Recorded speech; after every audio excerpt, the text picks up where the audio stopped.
जी news पर रिया चक्रवर्ती drugs मामले का सबसे बड़ा गवाह। जी न्यूज पर सुशांत सिंह के पूर्व कर्मचारी की गवाही। जनवरी 2020 तक मैंने सुशांत को कभी ड्रग्स लेते हुए नहीं देखा। सुशांत की छवि को खराब करने की कोशिश की जा रही है। सुशांत से संबंध के बाद सब कुछ रिया ने नियंत्रण में ले लिया।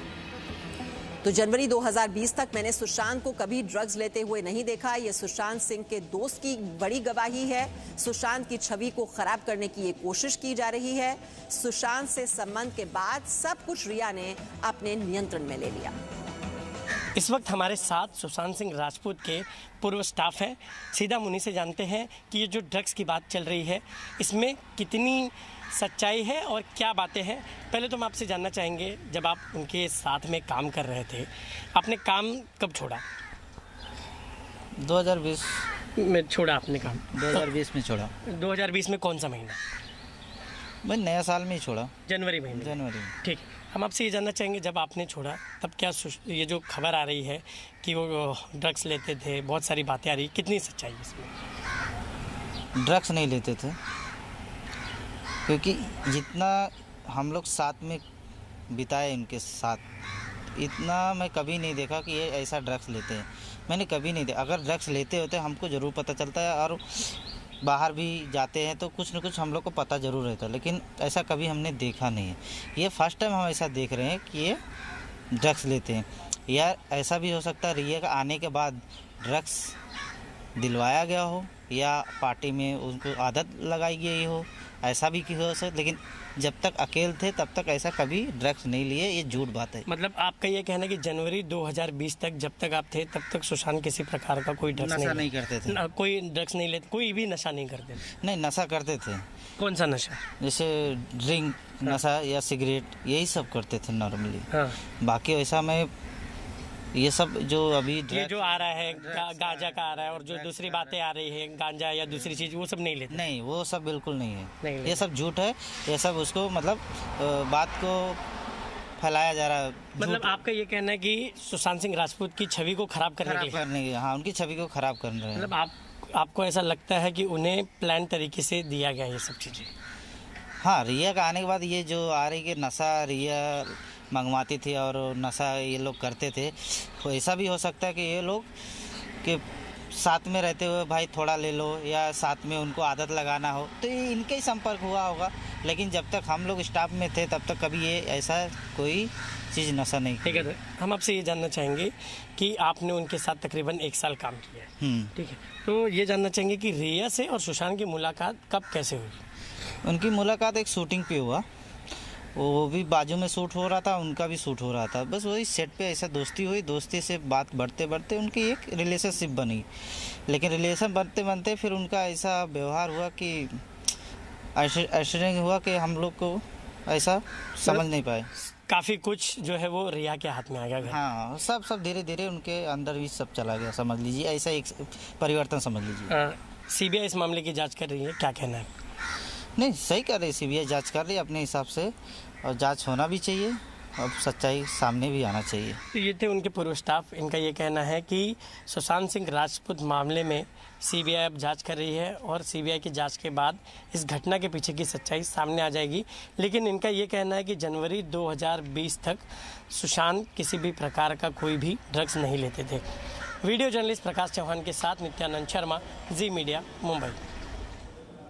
तो नित्यानंद बात कर रहे थे सुशांत सिंह राजपूत के पूर्व स्टाफ से, और नित्यानंद इस वक्त हमारे साथ हैं, और एक और रिपोर्टर राकेश त्रिवेदी भी इस वक्त हमारे साथ जुड़ गए हैं। सबसे पहले नित्यानंद, ये आप बात कर रहे थे और वो कह रहे हैं कि नशे की कोई आदत उनको नहीं थी, सिगरेट जरूर पीते थे, और जनवरी 2020 तक उन्होंने कभी सुशांत को ड्रग्स लेते हुए नहीं।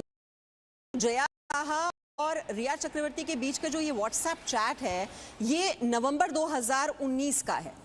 अब ये भी हो सकता है कि सुशांत सिंह राजपूत खुद ना लेते हों, लेकिन उन्हें ये दिया जा रहा हो, उन्हें पता ना हो, क्योंकि कहा जा रहा है कि जो चाय में, कॉफ़ी में, पानी में डाल दो, जो चैट है उनकी जया साहा के साथ, तो हो सकता है कि उन्हें पता ना हो, लेकिन ये दिया जा रहा हो और धीरे धीरे फिर वो इन ड्रग्स पे डिपेंडेंट हो गए हों। जी, बहुत सारी थियरीज है जो इसमें निकलकर सामने आ रही है। जी, मैं नित्यानंद आपको मैं 2 सेकंड रोक रही हूँ। ये जो तस्वीरें हैं, राकेश त्रिवेदी हमारे साथ हैं और इस वक्त ये रिया चक्रवर्ती के घर पर सीबीआई की टीम, जो हम पहले आपको जानकारी दे रहे थे, वो शायद पहुंची है। डिटेल्स ले लेते हैं राकेश त्रिवेदी। अब ये कौन सी टीम पहुंची है अभी?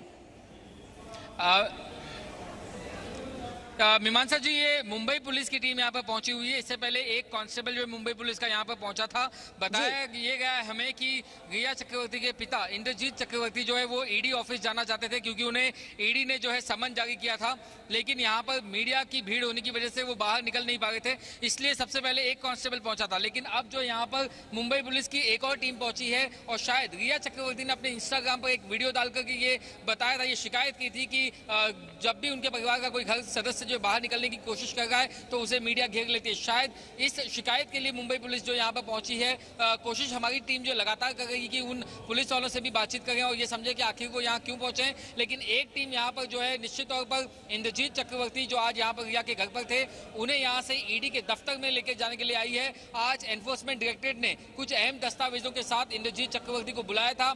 अब जो पूछताछ का सिलसिला है वो इंद्रजीत चक्रवर्ती से होगा। इससे पहले शोविक और रिया चक्रवर्ती से पूछताछ हो चुकी है। एक तरफ जहां पर शोविक चक्रवर्ती सीबीआई के सामने अपना बयान दर्ज करवा गए हैं, तो वहीं दूसरी तरफ रिया चक्रवर्ती के पिता इंद्रजीत चक्रवर्ती ईडी के सामने अपना बयान दर्ज करवाएंगे। और तीसरी तरफ नार्कोटिक्स कंट्रोल ब्यूरो की जो टीम है वो आज 4 बजे मुंबई एयरपोर्ट में लैंड हो गई है। आने के बाद हो सकता है कि वो सबसे पहले रिया चक्रवर्ती को समन जारी करे। मीमांसा जी, तो यहाँ पर जो तीनों एजेंसीज हैं वो एक्टिव हो गई हैं। जो सीबीआई की टीम है उन्होंने शोविक चक्रवर्ती से पूछताछ की है। साथ ही साथ आप ये देख रहे हैं जो मुंबई पुलिस की टीम है, दरअसल शिकायत की गई थी रिया चक्रवर्ती के पिता की ओर से कि रिया चक्रवर्ती को परेशान कर रहे हैं मीडिया कर्मी, और इस वजह से मुंबई पुलिस की जो टीम है, आप देख रहे हैं इस वक्त ये तस्वीरें, वो पहुंची हुई है रिया चक्रवर्ती के घर पर।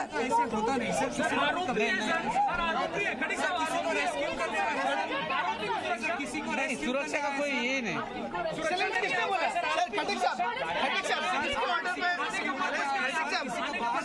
किसके पर्पस से आए? क्या पर्पस है? किसने फोन किया? सर क्या पर्पस है? सर किसने फोन किया? इतना तो बता दीजिए। क्या किस वजह से कोई कंप्लेन आया था? कोई कंप्लेन आया था क्या? सर अंदर में एक कांस्टेबल साहब है। आने के पीछे की वजह क्या है?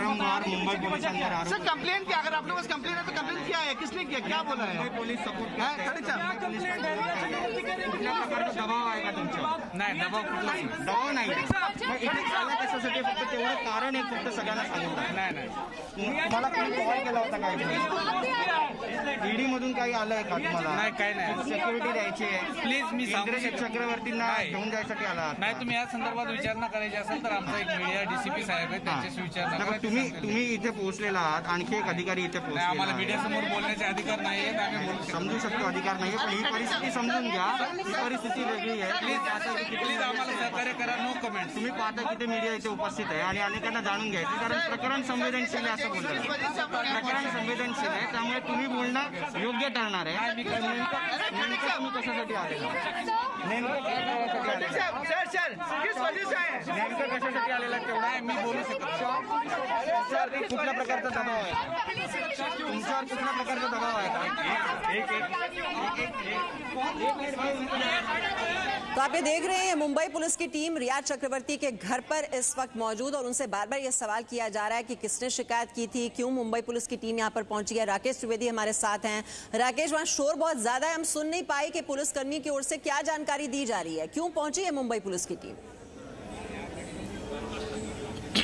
देखिए, जो मीमांसा मैंने जो ऑडियो सुना उसमें मराठी में ये पुलिसकर्मी बता रहे थे कि हम यहाँ पर सुरक्षा देने के लिए पहुंचे हैं। और अगर आप रिया चक्रवर्ती का आज का अगर इंस्टाग्राम पोस्ट देखें तो उसमें सबसे आखिर में उन्होंने मुंबई पुलिस से ये गुजारिश की थी कि उन्हें जो है यहाँ पर प्रोटेक्शन दिया जाए। और उसके बाद में हमें सूत्रों से जानकारी मिल गई थी कि मुंबई पुलिस एक कांस्टेबल को जो है यहाँ पर उनकी सुरक्षा के लिए डिप्लॉय कर सकती है। तो ऐसे में जो पहले जो कांस्टेबल आए थे वो इंद्रजीत चक्रवर्ती को ईडी दफ्तर ले जाने के लिए आए हैं, जबकि ये जो टीम आई है ये सांता क्रूज पुलिस स्टेशन की टीम है। और ये उन्हें शायद सुरक्षा देने के लिए आई है। हालांकि इसको लेकर के अभी तक ऑफिशियल कंफर्मेशन नहीं है, लेकिन जो बातें ऑडियो में मैंने जो सुना है जिसमें वो मराठी में बता रहे थे कि हम यहाँ पर सुरक्षा देने के लिए आए हैं, तो ऐसे में एक तरफ साफ तौर पर रिया चक्रवर्ती यहाँ पर ये बता गई हैं कि वो अलग अलग एजेंसियों के सामने जाकर के कॉपरेट करने के लिए तैयार हैं। उन्हें ईडी के पास जाना है, कभी सीबीआई के पास जाने के लिए तैयार है, यहाँ तक कि वो एनसीबी को भी फेस करने को तैयार है, लेकिन यहाँ की जो भीड़ है उसकी वजह से शायद वो जा नहीं सकती और इसीलिए उन्होंने सुरक्षा मांगी है, जिसके तौर पर फिलहाल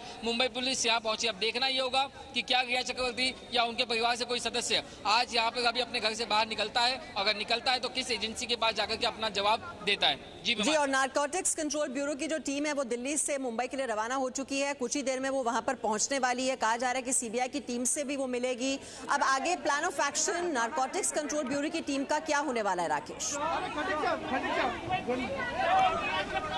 देखिए, जो जानकारी मुझे मिल गई है उसके मुताबिक सबसे पहले जो टीम है वो उतर करके उनका जो मुंबई का जो जोनल ऑफिस है वहां पर जाकर के कुछ जो फॉर्मेलिटीज है वो कंप्लीट कर सकती हैं। उसके बाद वो उसी के ठीक सामने की बिल्डिंग में ही एनफोर्समेंट डायरेक्टरेट का दफ्तर है और ये वही एजेंसी है जिसने ये जो ड्रग्स वाली जो चैट है वो सबसे पहले शेयर की थी ईडी के साथ, माफ कीजिएगा एनसीबी के साथ, और ईडी ने ही जो ये शिकायत फॉरवर्ड की थी एनसीबी को। तो ऐसे में सबसे पहले जो एक टीम है वो मुलाकात कर सकती है एनफोर्समेंट डायरेक्टरेट के अधिकारियों के साथ और जो दस्तावेज उन्हें ईमेल के जरिए मिले हैं या जो शिकायत उन्हें ईमेल के जरिए मिले ईडी से, उसके जो हार्ड कॉपी है वो वहां से ले सकती है। इसके बाद में जो टीम है वो सीबीआई के साथ कोऑर्डिनेट कर सकती है और साथ ही साथ जो रिया चक्रवर्ती के परिवार के जो सदस्य हैं, चाहे वो शोविक हो या वो खुद रिया चक्रवर्ती हो, साथ ही साथ उनकी एफआईआर में या जिसे वो केस नंबर कहते हैं उस केस में जितने जो आरोपी हैं उनको वो कांटेक्ट कर सकते हैं, जिसमें श्रुति मोदी का नाम शामिल है और इसमें जया शाह का नाम शामिल है। इन लोगों का भी जो बयान दर्ज करने की शुरुआत है वो नारकोटिक्स कंट्रोल ब्यूरो करना चाहेगा। हमें सबसे बड़ी जानकारी ये भी मिल रही है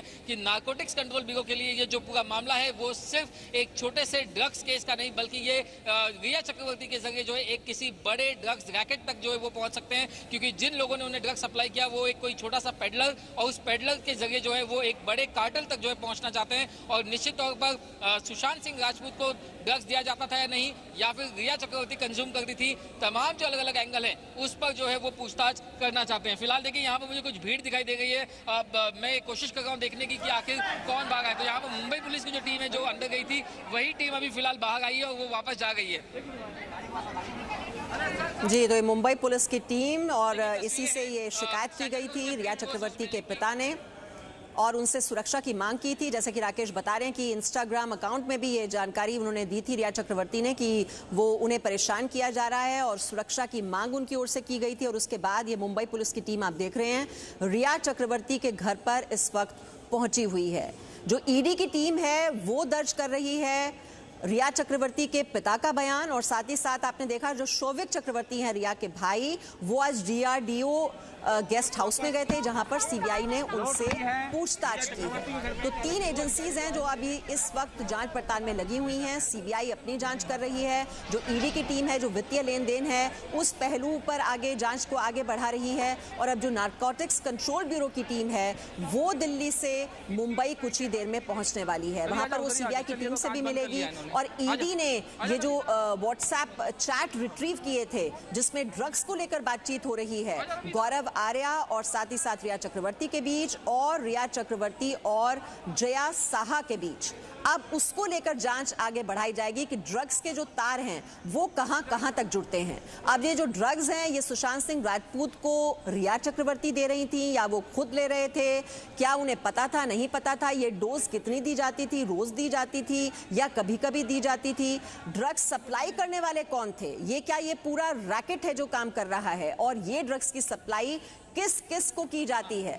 नारकोटिक्स कंट्रोल ब्यूरो ने ये पूरे मामले की जांच अपने हाथ में ले ली है और इसको लेकर केस रजिस्टर कर लिया गया है। उसका नंबर भी दे दिया गया है, जो केस नंबर है 15 इस पूरे मामले का, उसको लेकर अब जांच आगे की जाएगी। एक तरह से ये एफआईआर की तरह होता है कि केस नंबर दिया जाता है। तो केस दर्ज हो चुका है, नारकोटिक्स कंट्रोल ब्यूरो की टीम पहुंचने वाली है और ड्रग्स को लेकर ये जो व्हाट्सएप चैट का खुलासा हुआ है रिया चक्रवर्ती और जया साहा के बीच, और गौरव आर्या, ये भी एक अहम किरदार है इस पूरे केस में, क्योंकि गौरव आर्या के बारे में ये भी जानकारी मिली है कि गोवा की क्राइम ब्रांच ने एक टीवी एक्टर को पकड़ा था जिस पर यह आरोप था कि रेव पार्टी अरेंज हुई थी गोवा में और वहां से गिरफ्तार किया गया था इस टीवी एक्टर को। तो उस पार्टी में भी ड्रग्स की सप्लाई कहीं गौरव आर्या ने तो नहीं की थी, इस बात को लेकर भी ये जांच पड़ताल आगे बढ़ेगी। तो बहुत से पहलू हैं जिनको लेकर अब नारकोटिक्स कंट्रोल ब्यूरो, सीबीआई और ईडी आप देख रहे हैं किस तरह से इस जांच को आगे बढ़ा रही है। एक छोटा सा ब्रेक यहां पर लेंगे और आगे देखिए बॉलीवुड ब्रेकिंग 2020 में दिशा का बॉयफ्रेंड निकला संदीप का दोस्त। Presenting B News app available on Google Play and App Store. Download it now.